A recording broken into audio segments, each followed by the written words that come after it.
with a character like Multo, one thing up front, okay, he's he's a badass, Right. And, the Philippines jungle warfare schools and Yay. the special task forces. So I Yeah. thought, oh, that would fit in there. Some people are asking, like, what's his rank? Like, is he a surgeon? Is he like a captain? Like, what branch of military is he in? So, like, he's ex Philippine Special Forces, like he's a new recruit. I'm still sort of struggling to find what it is about Multo that is irritating to the other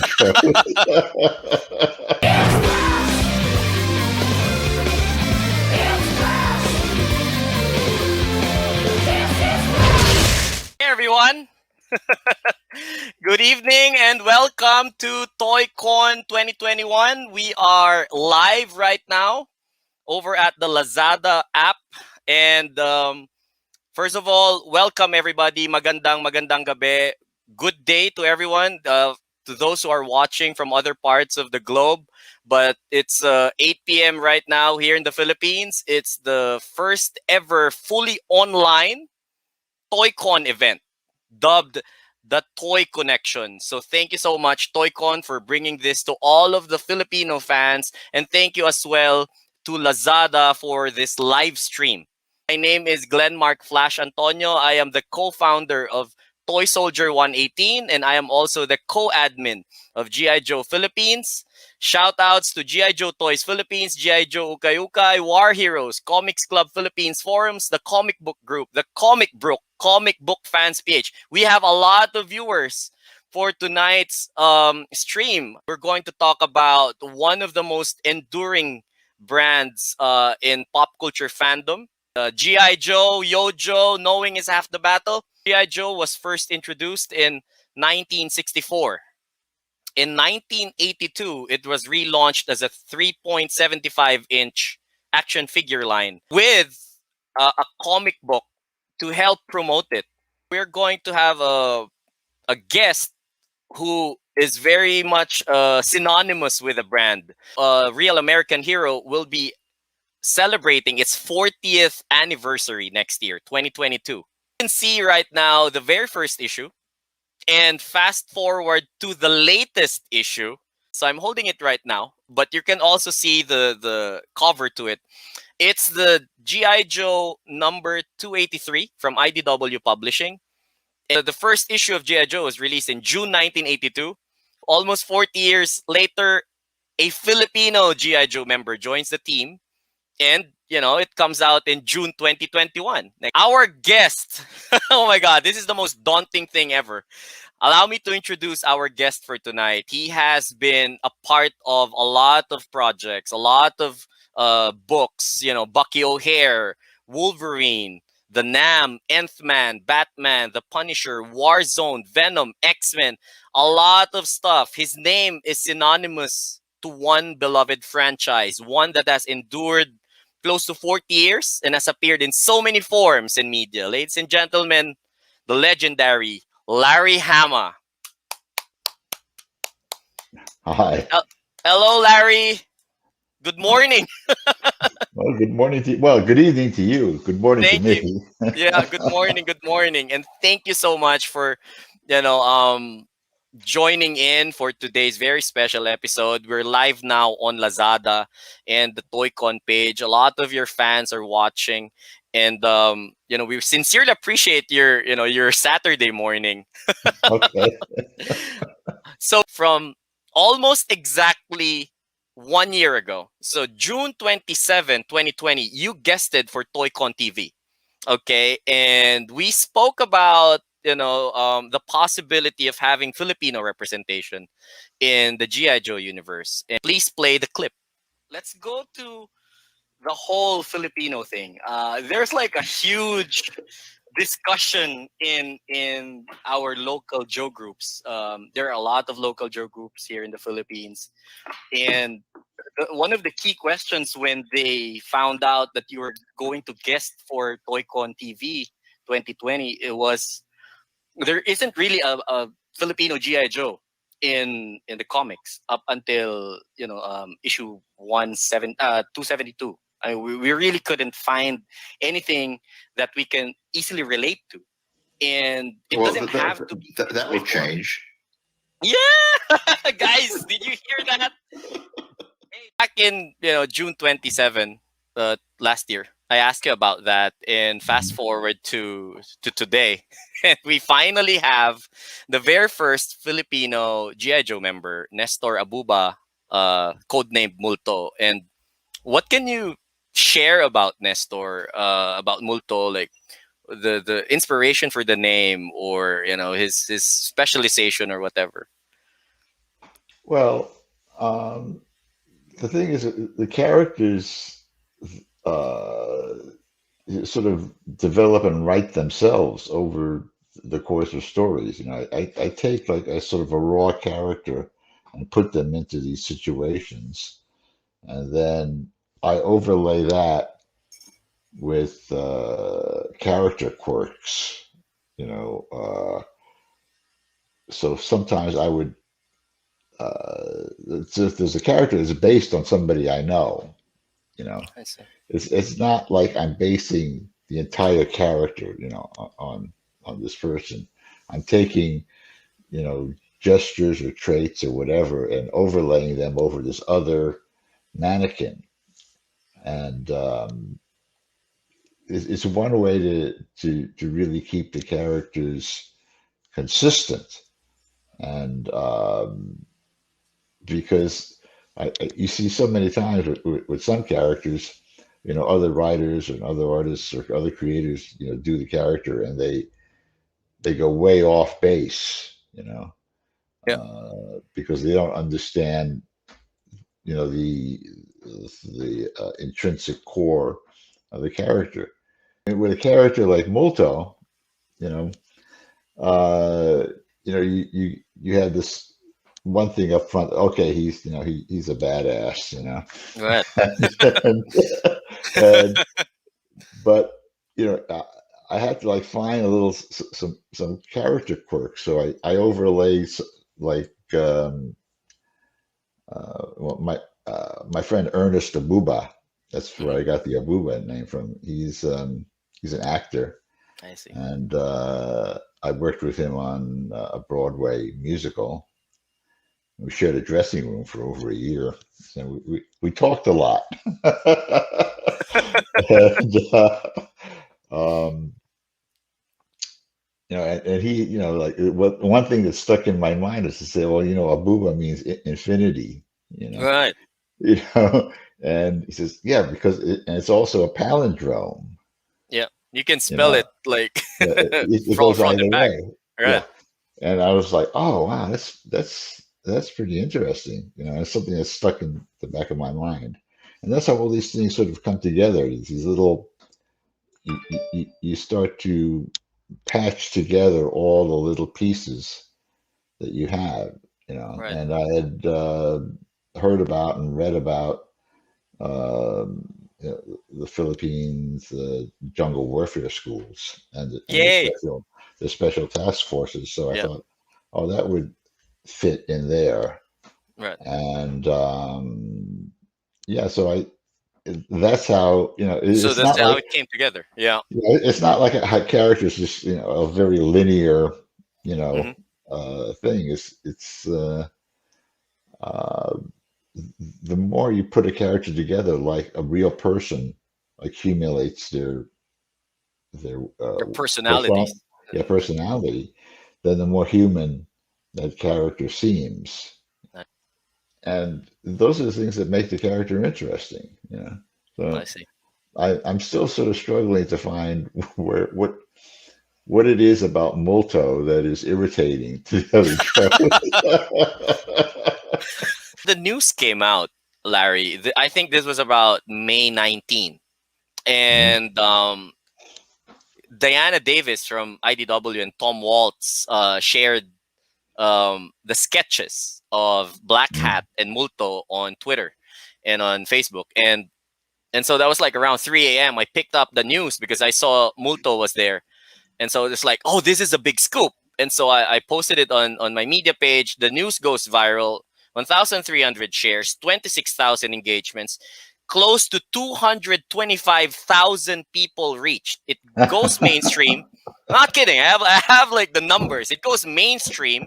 It gets national attention. It gets covered by ABS-CBN. Shout outs to MJ Felipe, by the way, because MJ, like picked up the news and he featured it on TV Patrol, Inquirer Pop, Abante, Speed Magazine, Philippine Star. It goes wild in like a span of 3-4 days. What was your initial reaction when the news went viral? Like, did IDW get notified or like, oh guys, something's happening in the Philippines? Like, were you I surprised? was well. I'm always surprised. You know, when we first did GI Joe in 1982, there had been no toy-related comic that had lasted more than a couple of years. You know, a toy license wasn't supposed to like hang around for 40 years. 40 years. Yeah. GI Joe and Transformers, Right. they changed all of that. Mhm. And after GI Joe and Transformers were able to just keep going along, Yeah. the industry said, "Oh, okay, maybe some of these rules are not, so Set in hot." stone. Yeah, yeah. I was always surprised every year that it went on another year. I was like, "Holy smoke! How did that happen?" You know. I still can't get into my head that we're approaching number 300. So, Yes. yeah. He have a dossier? Like, will he have like a background, like card of sorts, like how Sherlock had in 281 at the back of the issue, like the bullpen? I've already done them all. Yay! So it's just a matter of like when IDW will be publishing them. Right. Okay. So you guys heard it. Like Multo will have a dossier because like some people are asking like what's his rank? Like, is he a surgeon? Is he like a captain? Like, what branch of military is he in? So, like, he's ex Philippine Special Forces, like he's a new recruit. We're looking at the sketch, the pencil sketch, which I think SL Gallant, Shannon Mhm. did for Multo. And I was wondering, like, did you provide a design guide for SL or for Andrew Griffith, or did you sketch a look prior to them picking it up, or Most of the time I do, but for Multo, I didn't do that because I knew it was going to Shannon, I see. and I've worked with him enough to know what he does, I and see. I like what he came up with. Yeah, I love it. Like a lot of guys when they first saw the design, some of them were thinking like, is that his default look?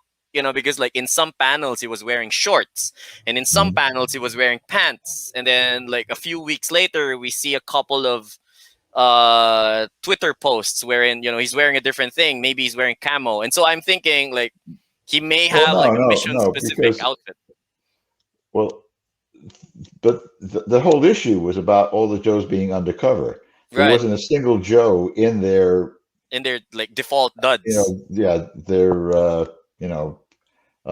bubble pack gear. Yeah. My assumption was that he's wearing civvies. Right. He's not wearing his whatever.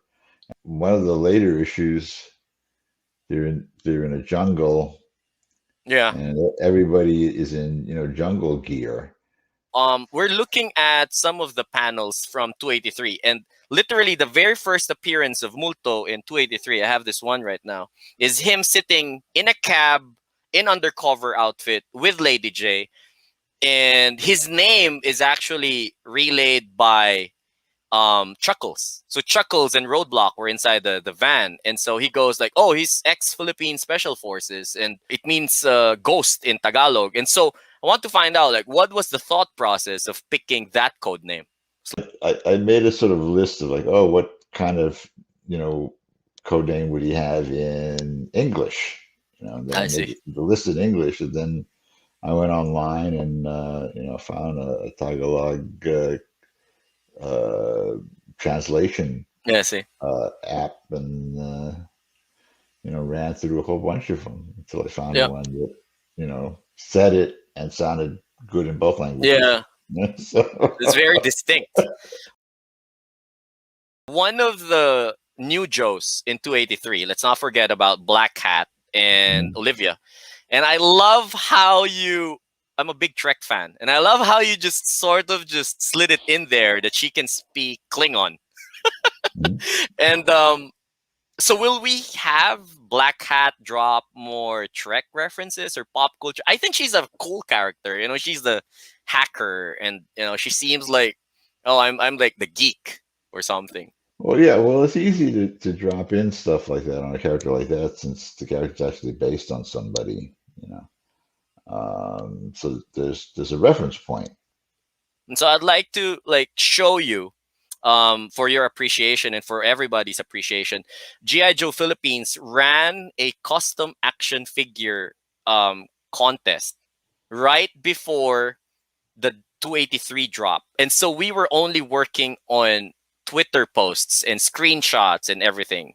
And a lot of these Filipino customizers put their, a lot of effort. And I want to show you like 4 winners from that. And so we have like 4 customs that we did. And next, so there were 2 winners tied for 3rd place. This is from Jeffrey Wow. Salvaleon Valeriano. I think this is his civis, his undercover outfit. Uh-huh. And then next, we have a swappable, lower body from Louis Yasai. And Louis was like commenting on our Lazada live chat, and he was like, "Oh, my surname is a palindrome too, Yasai." I was like, "Yeah, okay, thanks for that." So Abuba by Yasai. Thanks, Louis. And so we have 2 versions of Multo that he did, and like one version you can swap out the lower part, and so he can like wear shorts. Right. I think this is from the Quinn buck from the action figure. Right. Next slide, please. This is the 2nd place winner, Francis Ballescas, and they used a similar civis look. And he has the Philippine flag right behind him. Congratulations. And next one would be the 1st place winner. And so this was done through a vote. People voted for it. I think Ifer de Borja did a version where he includes the boonie, and it's more of like the jungle gear, probably from 285. So I think this made the deadline about like 1 or 2 days. And so he had like an updated reference. I don't know, but it's a nice version. It's the winner. And so this is from G.I. Joe Philippines Facebook group. Shout outs to Gray Pueblo and Grail Ting and Danielle and Aris, some of the admins there. Snake Eyes Deadgame. It's ending on July 7, if I'm not mistaken. That's the last issue. And so Rob Liefeld got you for a cover sketch. And then I think that's going to be like another like a variant cover that people would be looking out for. Can you share any like stories about the collaboration with Rob? Like, how did he call you like, "Oh, I need your help"? Like, No. It was a backwards collaboration.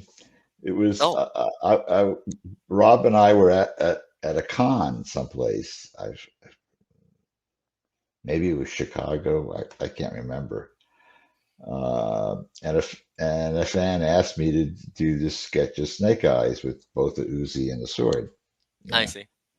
And so I did a pencil sketch, and then he took that pencil sketch and walked across the aisle, and he got it inked by Rob. Like, can I have your pencil sketch? And they're like, I'm gonna go to Rob's table. You're gonna have it inked. And so is it Right. the same sketch? Is it the same sketch that goes into the cover? It's exactly the same artwork, or did you like create No, a it's new just a, movie. That's the it's same. yeah. Somehow Rob got a hold of the guy that owned the Oh, the sketch. yeah, the sketch. So somebody out there has the original Oh yeah. of. Okay, congratulations, whoever that guy is. When Rob got the project, was there any input from you for that game, or it was totally his? Totally his. I see. No input from me at all. Okay. Since we're doing all these sort of flashback stories, Yeah, that are sort of like standalone special missions type. I see. Number 286 all takes place in Vietnam, and Oh, we're going back it's to yeah, Vietnam. it's how Storm Shadow and Snake Eyes met for the first time on Wow, the 286 on Snake yeah Eyes and Storm on the Shadow. Lurk team. Yeah, the whole book is about that, I see. and uh, and the Lurk team, the original team members, Wade Collins Right. and Lonzo, Saperstein and Stalker, Stalker. Yeah, and Lonzo. actually the story starts before Stalker joins the team. Wow. You know, This is 286. yeah, number 286, and it was actually a fairly emotionally wrenching issue for me to do, but I see. I think it'll stand up. I the upcoming Snake Eyes standalone movie, and so we have a video that we want our viewers on Lazada and TOYCON to, to watch. So cue video, and let's watch this 1 minute clip. The relationship between Snake Eyes and Storm Shadow is probably one of the greatest relationships ever created. Larry Hama being on board gave us the stamp of approval. We've all loved his work for an entire generation. When I did the comic, it was completely character-driven. The readers would come back to spend more time with characters they liked. I came up with the backstory about Snake Eyes and Storm Shadow being comrades. Do it. Snake Eyes saves him. He brings him back to train him up. Anytime you're ready. Snake Eyes and Storm Shadow are the brother loyalty story. I can offer you purpose. It's very yin and yang. The ninja in black, the ninja in white. You are the only brother I've ever known. I would pay you back with my life if I had to. It was so important for us to get that relationship right in this movie. Larry gave us creative license to be able to tell a story beyond the comics and launch this brand new universe for G.I. Joe.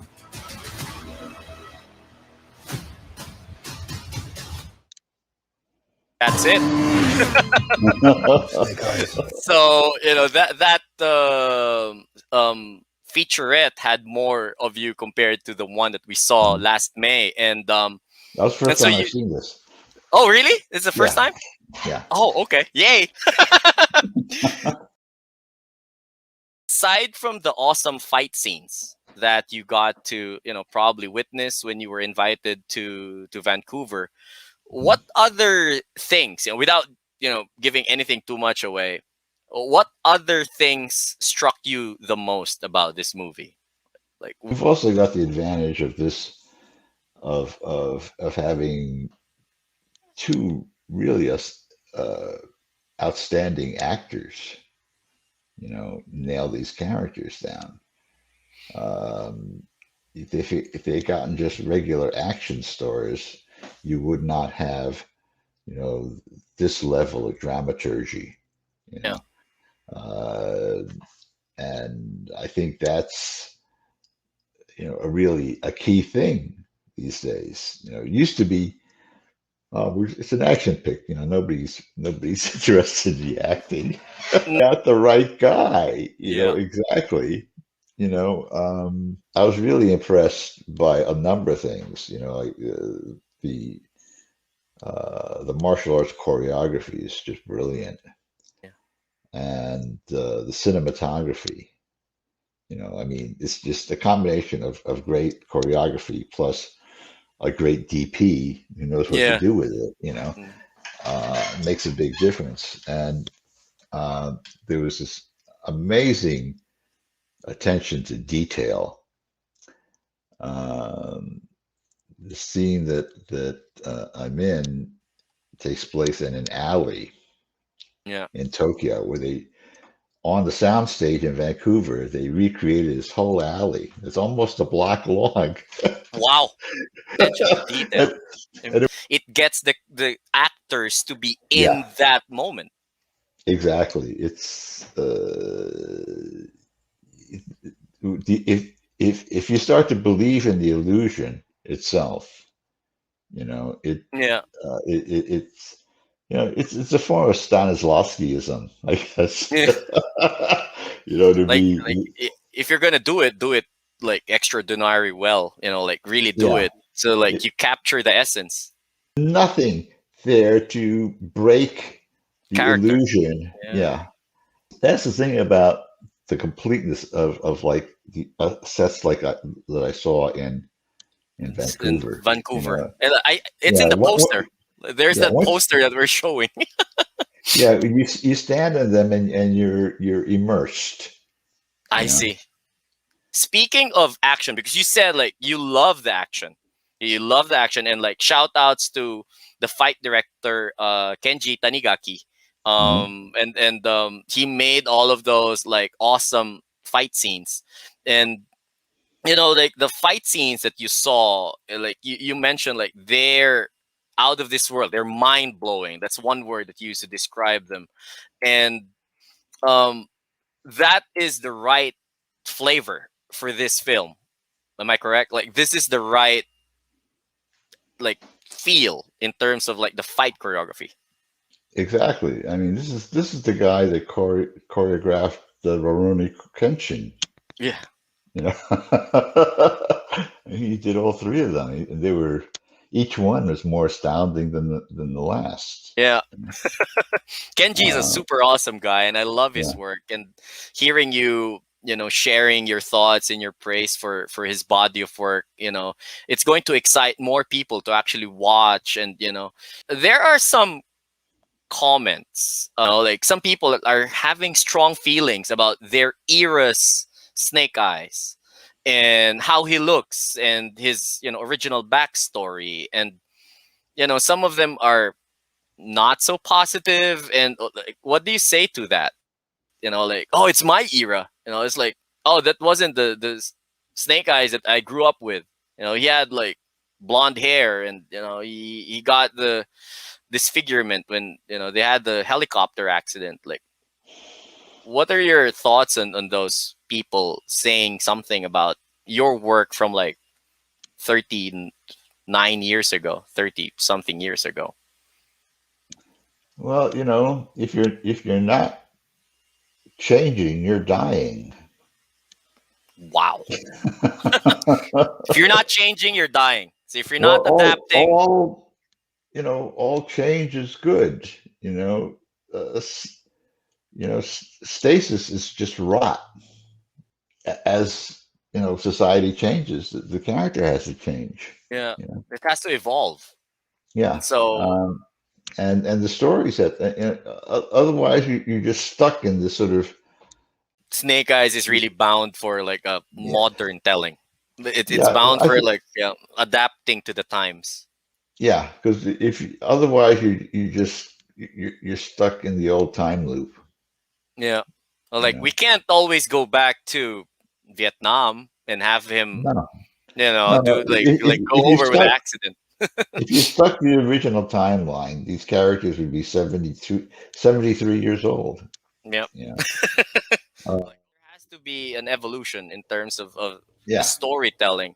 And in terms of Snake Eyes, one of the things that Kenji Tanigaki said when I got to talk to him last year was that Henry Golding was such a charming actor. He was such a charming guy, and yet he worked every day, training for his fight scenes, making it believable, making sure that if he dodges, you almost feel like he's going to get hit.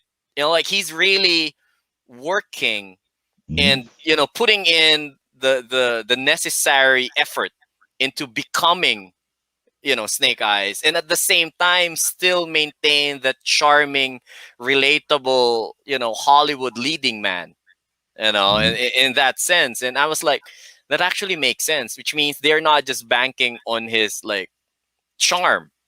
It's not just his persona. It's like, oh, he's Henry Golding, but it's more of like he's really like working out. Like, and if that's not dedication, I don't know what is.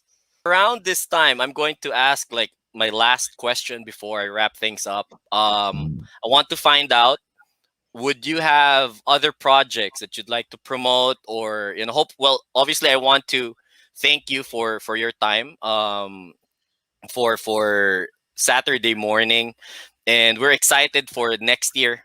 As much as there are no announcements yet for the issue number 300 and GI Joe 40th anniversary for A Real American Hero from 1982 to 2022. Mhm. Um, I just want to find out, would you have projects that you'd like to promote, or conventions that you'd like to say that you'll be visiting or something? The floor is yours. Well, I'm doing some more stories for Marvel. I'm doing uh, a 5-issue arc of Patch, the Wolverine character in Yeah, Madripoor. And I've been wrapping up another storyline with Wolverine and Jubilee in uh, let's see, in Tokyo, no, Osaka, Shanghai, and Seoul. Got stuff coming out online at DC, the Paperboy and Spy Hunter comics I that I see. do with Matthew Reynolds, Yeah. which are pretty amazing looking. Can follow you on Facebook, on Larry Been Faking It All My Life, Hama. Right. For those who want to follow news for Larry's project, it's all there. His fans already know which page to go to for for his updates. And at this point, we're going to thank everybody who joined for tonight's stream. We're really hoping we can fly you to the Philippines, God willing, when the pandemic is over, when everything is safer and conventions are back. Shout outs to TOYCON and Lazada and our partner distributors and stores for making this happen. This is the first fully online TOYCON. This is the biggest hobby event in the Philippines. And for all the viewers, TS118, GI Joe Philippines, GI Joe Toys Philippines, GI Joe Ukay Ukay, War Heroes, and of course, to the one and only Larry Hama, maraming salamat. Thank you so much for this interview, and we'd love to bring you back again in the near future. Okay. Pleasure to be here. Thank you. Thank you.